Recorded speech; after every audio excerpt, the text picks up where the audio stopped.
Hi hello welcome to our channel Mahabharat విశ్రాంతి.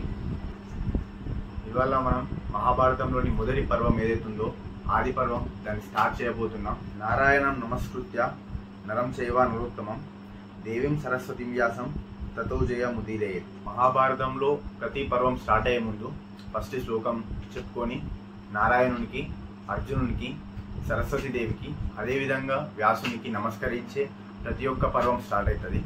పూర్వం శౌనకుడు అనే ఒక కులపతి అరణ్యంలో 12 సంవత్సరాల పాటు ఒక యజ్ఞం చేస్తాడు. కులపతి అంటే ఎవరికైతే 10,000 మంది శిష్యులుంటారో వారిని కులపతి అంటారు. అదే సమయంలో ఒక పౌరాణికుడైన ఉగ్రశ్రవుడు అనే ఒక ఋషి అక్కడికి వస్తాడు. ఆ సమయంలో అక్కడున్న ఋషులందరూ కలిసి అతన్ని ఆసనం పైన కూర్చోబెట్టి మీరు ఎక్కడి నుండి వస్తున్నారు అని అడగగానే అతడు జన్మేజయుడు చేస్తున్న సర్పయాగం నుండి వస్తున్నాను, అక్కడ వైశంపాయనుడు వ్యాసమహర్షి చెప్పిన మహాభారతంలోని కథలన్నీ మాకు వినిపించాడు. అప్పుడు ఉగ్రశ్రవుడు మహాభారతం గురించి చెప్పుతూ 3 లోకాల్లో ఉన్న విజ్ఞానం అంతా ఈ మహాభారతంలో ఉంది అని చెప్పి ప్రారంభించడం జరుగుతుంది. పూర్వం వ్యాసమహర్షి గుహలో ధ్యానం చేస్తూ యోగా శక్తితోని భారత ఇతిహాసం యొక్క గమనం మొత్తం చూడడం జరుగుతుంది. సృష్టికి ముందు ఇదంతా చీకటి ఉండే. ఆ సమయంలో అక్కడ ఒక అండం ఉద్భవించింది. వాటిలో నుంచే బ్రహ్మ, విష్ణు, మహేశ్వరులు ఉద్భవించారు. ఆ తర్వాత మనువు, ప్రజాపతి, దక్షుడు, దక్షుని యొక్క 7 కొడుకులు ఆదిత్యులు, వసువులు, అశ్విని కుమారులు, యక్షులు, పిశాచులు రావడం జరుగుతుంది. ఆ తర్వాత సంవత్సరాలు, మాసాలు, ఋతువులు అందులో నుండే సృష్టించబడతాయి. వ్యాసమహర్షి తన జ్ఞాన దృష్టితోని ప్రాణుల యొక్క నివాస స్థానం, ధర్మం, అర్థం, కామం, వీటి యొక్క భేదాలు మరియు రహస్యాలు అన్నీ చూడడం జరుగుతుంది. ఇదంతా చూశాక వ్యాసమహర్షి ఈ మహాభారతాన్ని నేను నా శిష్యులకు ఎలా చెప్పాలి అని ఆలోచిస్తాడు. మహర్షి యొక్క మనసులోని ఆలోచనలను గ్రహించి బ్రహ్మదేవుడు అక్కడ ప్రత్యక్షం కావడం జరుగుతుంది. అప్పుడు బ్రహ్మదేవునికి ప్రదక్షిణ వేసి బ్రహ్మదేవుని యొక్క అనుమతితోని బ్రహ్మదేవుని పక్కనే కూర్చుంటాడు.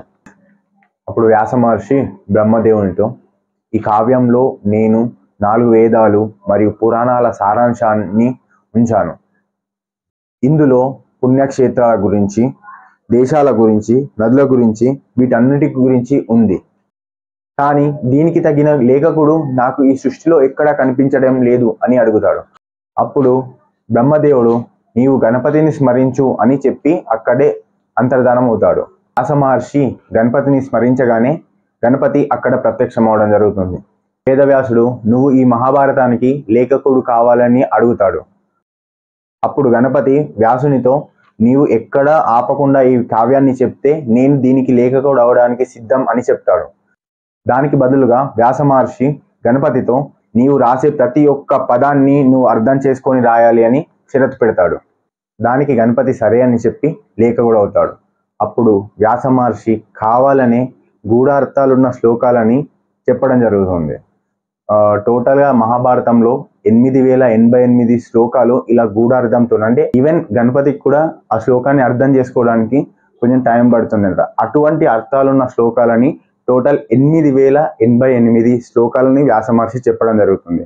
సో ఆ టైం ఏదైతే దొరుకుతుందో ఆ సమయంలో వ్యాసమహర్షి ఇంకా చాలా శ్లోకాలు చెప్పేవారు. మహాభారతం ఎప్పుడు రాయడం జరిగిందని అంటే వ్యాసమహర్షి యొక్క తల్లి సత్యవతి, ఈ సత్యవతి యొక్క ఆజ్ఞతోని వ్యాసమహర్షి విచిత్ర వీరుడికి 3 కొడుకులను ప్రసాదిస్తాడు.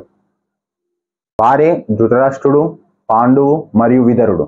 వీరు పెద్దవారై ఎప్పుడైతే పరమగతిని పొందుతారో, అంటే ఈ లోకం నుండి వెళ్ళిపోవడం జరుగుతుందో అప్పుడే మహర్షి ఈ మహాభారతాన్ని చెప్పడం జరుగుతుంది.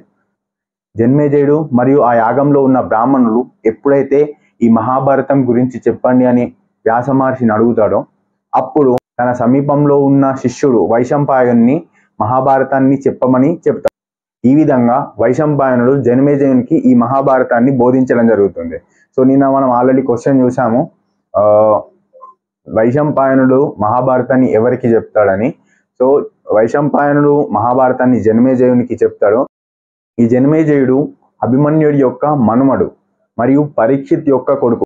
అశ్వత్థామ గర్భంలో ఉండగా ఎవరి మీదైతే బ్రహ్మాస్త్రాన్ని వేస్తాడో అతనే ఈ పరీక్షిత్. ఆ పరీక్షితునికి పుట్టిన కొడుకే ఈ జన్మేజయుడు.